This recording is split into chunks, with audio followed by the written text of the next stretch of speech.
කොහොමද ඉතින් පොඩි වීඩියෝ එකක් කරන්න හිතුණා අදත් සමාජ මෙදසල පොඩි කතා බහට ලක් වෙන කතාවක් යනවා මේ දවස් දෙකකට කලින් උසාවියේ පොඩි ගල්කිස්ස උසාවියේ පොඩි සිදුවීමක් වුණා පොලිස් නිලධාරියෙක් ජ්‍යෙෂ්ඨ නීතිඥයෙක්ට පහර දීමක් සම්බන්ධව ඒක ශනිකව වෛරල් ගිහිල්ලා සමාජ මාධ්‍ය ජාල ඔස්සේ ටිකක් කේස් එක ලොකුවට ගියා පොඩි සිදුවීමක් වුණාට ඒකට අමුතුම හොරවරක් ආවා. ඒ පොලිස් නිලධාරියෙක් නීතිඥයෝ පෙනී හිටින්නේ නැති වගේ කතාවක්. ඕක නෙමෙයි අත්‍තරම මම කියන්න ගත්තේ කතාව. ඔකේ ඇස්සේ තියෙනවා අපිට ඉගෙන ගන්න දෙයක්. ඒක තමයි මම කියන්න ගත්තේ. ඒ ඉගෙන ගන්න තියෙන දේ තමයි මේක අපි බලපු විදිහ ගැන සමාජයේ බලපු විදිහ ගැන පොඩි තර්කයක් මතු වෙලා තියෙනවා මතු කරගන්න පුළුවන් අපිට ඇත්තරම. හරියටම කිව්වොත් මෙහෙම දෙයක්. දැන් ඔය කේස් එකේ සෝෂල් මීඩියා වල ලොකුවට ගියානේ. යනකොට ඒක අස්සේ මතවාද ගොඩක් තිබ්බා. මතවාද ගොඩක් තිබ්බා කියන්නේ කමෙන්ට් සෙක්ෂන් වල සමහර අය ලෝයස්ලට බැනලා දාලා තිබ්බා. සමහර අය පොලිසිය නිලධාරීන්ට බැනලා දාලා තිබ්බා. ඕකුන්ට කොහොම වෙලා මදි වගේ පහත් දේවල් වලින් කතා කරලා තිබ්බා. පහත් විදිහට චරිතය ඝාතනය කරලා තිබ්බා. ඒ අර මිනිස්ත්‍රි මහත්තයාට පවා චරිතය පහත් විදිහට ඝාතනය කරලා තිබ්බා. එක එක රාමු වලින් සෝෂල් මීඩියා වල බැනවැදීම් වලට ලක් වුණා අර දෙන්නෙක්ගේ සිදුවීමක් පාදක කරගෙන. ඊට අමතරව ඔය වගේම කේස් එක මට මතකයි අර පොලිස් නිලධාරියට වඩා අර වෛද්‍යවරුන්ට පහුගිය කාලේ සෑහෙන ලොකු බලපෑමක් එල්ල වුණා සමාජයෙන්. වෛද්‍යවරු, ගුරුවරු ඔහොම කාලෙන් කාලට මාරු වෙවි එක විදිහට මතවාද වලට විවාද වලට ලක් වෙනවා. ඒකේ කමෙන්ට් සෙක්ෂන් වල ගොඩක්ම බැනවැදීම් වලට එක විදිහ. ඒ කියන්නේ යාළුවෝ හොඳට ඉන්න යාළුවෝ මරා ගන්නවා. ඉතින් මම මේක ඇත්තටම මේක කියන්න මේ වීඩියෝ එක කරන්න හේතුව මතයකට ප්‍රතිවිරුද්ධව කතා කිරීම, ප්‍රතික්ෂේප කිරීම, මතය අපි කිව්වොත් යම්කිසි මතයකට විරුද්ධ වීම අපිට මේක තර්කානුකූලව බුද්ධිමත් විදිහට කරන්න පුළුවන්. ඒකට පෝල්ස් ග්‍රෑම් කියලා පරිගණක විද්‍යාඥයෙක් පෝල්ස් ග්‍රෑම්ස් හයිරාකි කියලා හයිරාකියක් ඉදිරිපත් කරලා තියෙනවා. මම මේ කියන එක මේක කරන්න ඕන දෙයක් නෙමෙයි මිනිස්සු. මේ මතේම කරන්න ඕනේ කියලා මේක නෙමෙයි.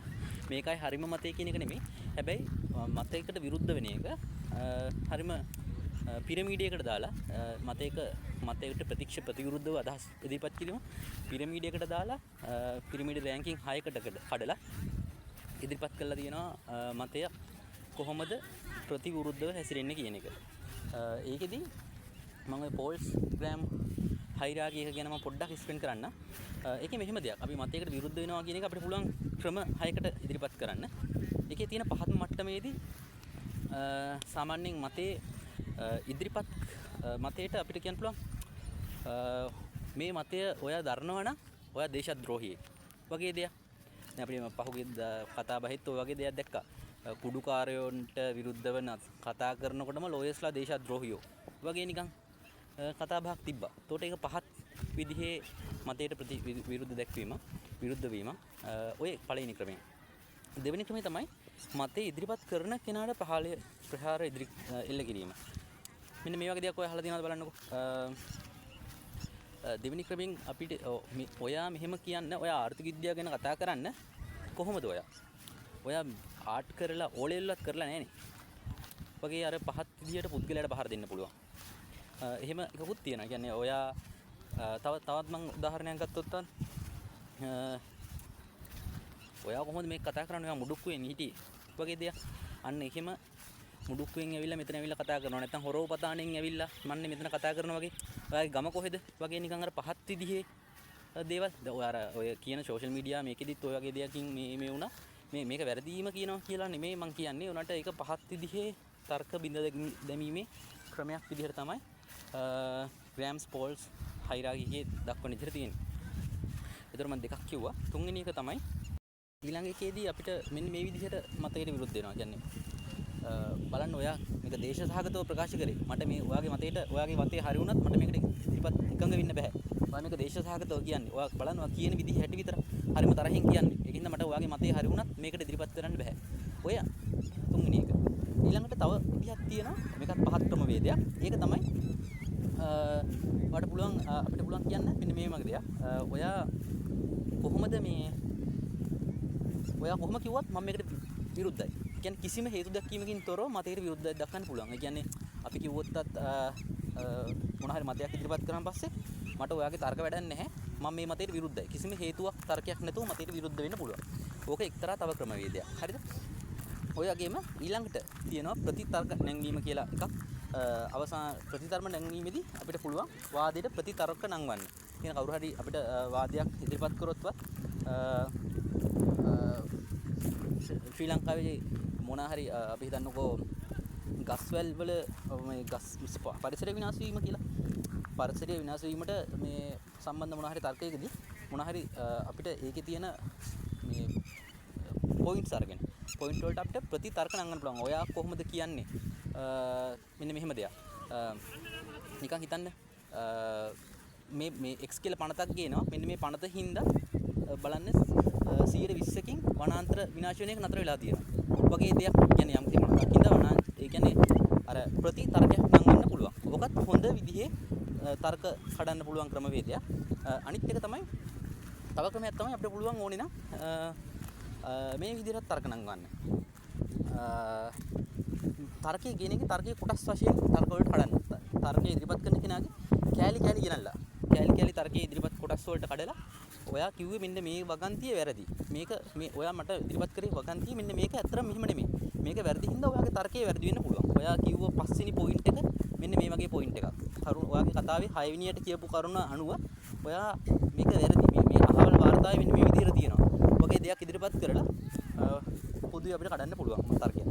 අනිත්ම තර්කය තමයි අනිත් තර්ක කඩන හරිම හොඳම උසස්ම මට්ටම කියලා අපි හඳුන්වන පෝල්ස්ග්‍රෑම් හයිරාකිය කියේදී. ඒ තමයි තර්කයේ පදනමට සම්පූර්ණ පදනමටම.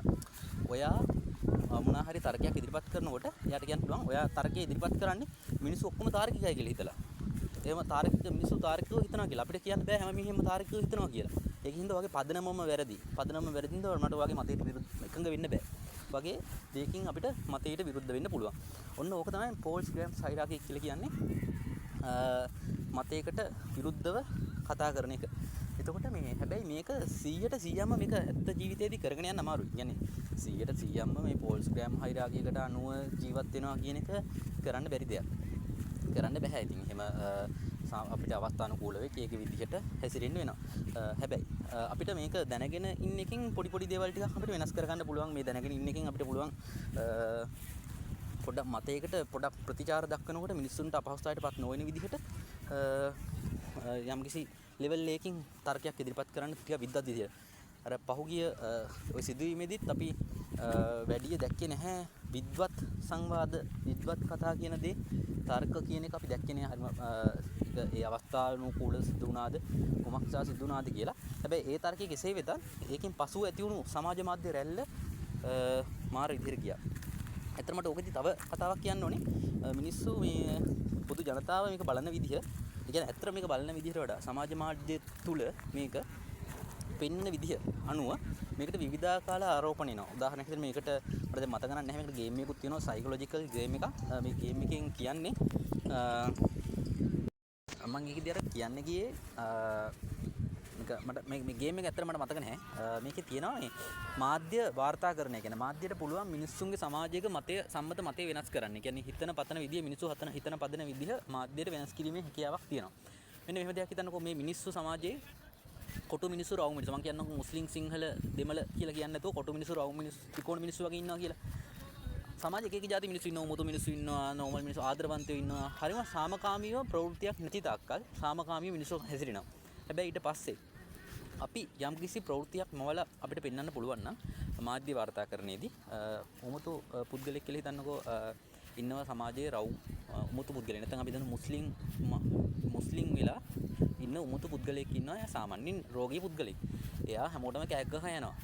පොදු මේ ප්‍රශ්නයක් නැතුව කෑ ගහ යනවා. හැබැයි අහම්බෙන් එයා කෑ ගහනකොට මාධ්‍ය වාර්තාවක් කරනවා මුස්ලිම් මිනිස්සෙක් සිංහල මිනිස්සෙට පහර දුන්නා කෑ ගැහුවා වගේ අදහසින්. අන්න ඒ වගේ අවස්ථාවක ඒක ප්‍රවෘත්තියක් වුණාන් පස්සේ මිනිසුන්ට ඒ ප්‍රවෘත්තිය මොකද මිනිසුන්ගේ හැටියක් තමයි සාමාන්‍ය නෝමල් දේවල් බලන්න වඩා කුතුහලයෙන් යුතු දේවල් වලට වැඩි සම්භාවිතාවක් පෙළඹවීමකින් මිනිස්සු බලනවා. ඒ පෙළඹවීමත් එක්ක මේ කුතුහලයත් එක්ක මිනිස්සු try කරනවා මෙහෙම දෙයක්. මිනිස්සු ඒක වෙළඳ ගන්නවා වැරද්දක් විදිහට දැනගෙන මුස්ලිම් මිනිස්සු සිංහල මිනිස්සු අතර පොඩි මතවාදයක් ඇතිවෙනවා. ඊට පස්සේ ඒක පදනම් කරගෙන මේ වගේ තව සිදුවීමක් සිදු වුණොත් එක්ක ළඟ මාධ්‍ය වාර්තා කරොත් මේක සමාජ රැල්ලක් බවට පත් වෙනවා. සමාජ රැල්ලක් බවට පත් වෙලා මිනිස්සු මරාගෙන මරා ගන්න මට්ටමට සමාජය පොළඹවන්න පුළුවන් හැකියාවක් තියෙනවා පොඩි සිදුවීමක්. ඇත්තටම මේක පෞද්ගලික සිදුවීමක්. අහඹු ලෙස වෙනස් අර්ථකථනකින් හොවා දක්වලා මේ දේවල් කරන්න පුළුවන්. අපිට දැන් මතක් වෙනවා ඇති මම කියනකොට පහුගිය කාලේ මුස්ලිම් සිංහල ඛේදවාචක සමයේ ඇතිවෙච්ච දේවල්, බෝම්බ ගහනකොට ඇතිවෙච්ච සිදුවීම් වගේම ඕහා සමානම ගෑස් සිලින්ඩර් සිදුවීම් වගේ දේවල් ඔය වගේ දේවලුත් ඒ වගේ. එතකොට සමාජයේ වෙන සම්මත සමහර day to day ජනගහනය අතරදී සිදුවෙන සමහර සිදුවීම් මාධ්‍ය වාර්තාකරණයේදී නිවැරදි මාධ්‍ය සදාචාර විරෝධී මාධ්‍ය වාර්තාකරණයේදී ඒක රැල්ලක් බවට පත් කරන්න හැකියාව තියෙනවා. ඉතින් මම හිතන්නේ බුද්ධිමත් මිනිස්සු විදිහට අපි මේ සම්බන්ධව දැනුවත් විය යුතුයි. සමාජ මාධ්‍ය තුළ මත ප්‍රකාශ කරන එක හැමෝටම අයිතියක් තියෙනවා. ඒ කියන්නේ අපි හිතන්නකෝ ලෝයස්ලාගේ තමන්ගේ සහෝදර ලෝය කෙනෙක් වෙනුවෙන් පෙනී හිටීමේ අයිතිය ඇත්තම තියෙනවා. එහෙම විය යුතුයි. හැබැයි ඒක යම්කිසි බුද්ධිමත් විවරණයකට ලක් කරලා කරනවා නම් සමාජයේ තියෙන සමහර ගැටලුකාරී තත්ත්වයන් එන්න පුළුවන්.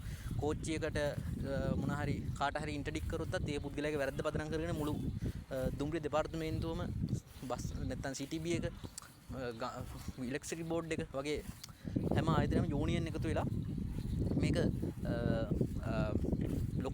මහා ලොකු දෙයක් කරලා සමාජයට පීඩා ඇති කරන තත්ත්වයන් දැකලා තියෙනවා. ඒකෙදි මිනිස්සුත් ගහ ගන්නවා. මිනිස්සු බැන ගන්නවා. සමහරවිට මම කියන මේ කතාවෙන් පස්සේ නිකන් මතක් කරලා බලන්න සමහර වෛද්‍යවරුන්ට එහෙම දැන් අපිට මූණ බලන්න බැරුව ඇති. සමහර කට්ටිය පහුගිය කාලේ වෛද්‍යවරුන්ට දාලා තිබ්බ කමෙන්ට්ස් සෙක්ෂන්ස් එක මම දැක්කා ඊයේ පෙරේද ලෝයර්ස්ලාට එහෙම බැනලා දාලා තිබ්බා. මම හිතන්නේ ඒ ලෝයර් කෙනෙක්ව මූණ දැක්කොත් මූණ බලලා කතා කරන්න පුළුවන් ඒ කියලා ඒ බැනපු කට්ටියද. ඉතින් අපි අර විද්වත් විදිහට සමාජයේ ඒ වගේ දේවල් ගැන සමාජ මාධ්‍ය ගැන වැඩි වෙනස්ම කෝණකින් බලන්න පුළුවන් නම් සමාජය යහපත් සමාජයක් ඉෂ්ට කරන්න පුළුවන්. ඉතින් මම කරුණු දෙකක් මේලා සයිකොලොජි ඉෆෙක්ට් එකක් සහ ග්‍රෑම්ස් පෝල් හයිරාකි එක ගැන ඉදිරිපත් කරේ. මේ දේවල් මේ පොත් අස්සට වෙලා මේවා ඉන්ටර්නෙට් එක ඇතුලේ තියෙන ඕන දේවල් නෙමෙයි මිනිස්සු අතරට යන්න ඕනේ. මිනිස්සු අතරට ගිහිල්ලා මිනිස්සු හිතන විදිහ වෙනස් වුණොත් සුන්දර ලංකාවක් හදන එක එච්චර වැඩි ආයතක නෙමෙයි තියෙන්නේ. ඉතින් මේ දන්න දේවල් බෙදා ගන්නකොට මේ දේවල් තව අයත් එක්ක ෂෙයා කරගන්න. මගේ වීඩියෝ එක ෂෙයා කරේ නැතුනට කමක් නැහැ. හැබැයි දැනුමක් දෙන්න කාට හරි මේ පැහැදිලි කරන්න. පැහැදිලි කළා අපිට පුළුවන් නම් යම්කිසි මට්ටමකින් කෙනෙක්ගේ මතය වෙනස් කරලා අපිට මේක 100% හදන්න බෑ. හැබැයි ඔයා නිකන් හිතන්න අපි වෙන වෙනම පුද්ගලයෝ වශයෙන් හැදුනොත් අපිට ඔක්කොගෙම සමාජයේ හැමෝගෙම මතය වෙනස් කරන්න බෑ. හැබැයි පුද්ගලයෝ වශයෙන් අපි මේක වෙනස් වෙන්න try කරොත් මේ සමාජය නිකම්ම වෙනස් වෙනවා. අපි උදාහරණයක් විදිහට දැන් අපි දන්නවා මේ වෙලාවේ මාර්ග නීති කඩ කිරීම වල ලොකු පාරට බැස්සහම තේරෙනවා මාර්ග නීති කඩ කරන එක මොන වගේ තත්ත්වයක්ද මොන වගේ ව්‍යසනයක්ද තියෙන්නේ කියලා. පාරේ යන්න බැරි තරම් මාර්ග නීති වල ප්‍රශ්න තියෙනවා. හැබැයි මාර්ග නීති වල නෙමෙයි මිනිස්සු රියදුරු විනය සම්බන්ධ ප්‍රශ්න තියෙනවා. අපිට මේක 100% වෙනස් කරන්න බෑ. රජයේ පැත්තෙන් නීති ගෙනල්ලා මේක වෙනස් කරන්න ඕනේ. හැබැයි මේක අපිට 100% මෙන්න මෙහෙම කරනවා කියලා කියනවා තැනට අපිට එන්න අමාරුයි. මේක ලොකු සමාජයක්. මේ එක එක්කෙනා එක එක මතධාරීන් ඉන්නවා. ඉතින් මම හිතන්නේ අපි පුද්ගලයෝ වශයෙන් වෙනස් වුණොත් සමාජෙත් වෙනස් කරගන්න බැරි වෙන එක නැහැ. තව අවුරුදු 10කින් හරි මේවා මේ සෝෂල් මීඩියා ත්‍රූ මිනිස්සු දැනගෙන මේවා සමාජගත වුණොත් අපි බලාපොරොත්තු වෙන අර අමුතු රට අපි ආශ්චර්යයක් වෙන රට ලෝකෙම අපි කියන අපි ආඩම්බරෙන් කතා කරන ඒ රට අපිට හදාගන්න පුළුවන්. එහෙනම් බොහොම ස්තුතියි. ජය වේවා.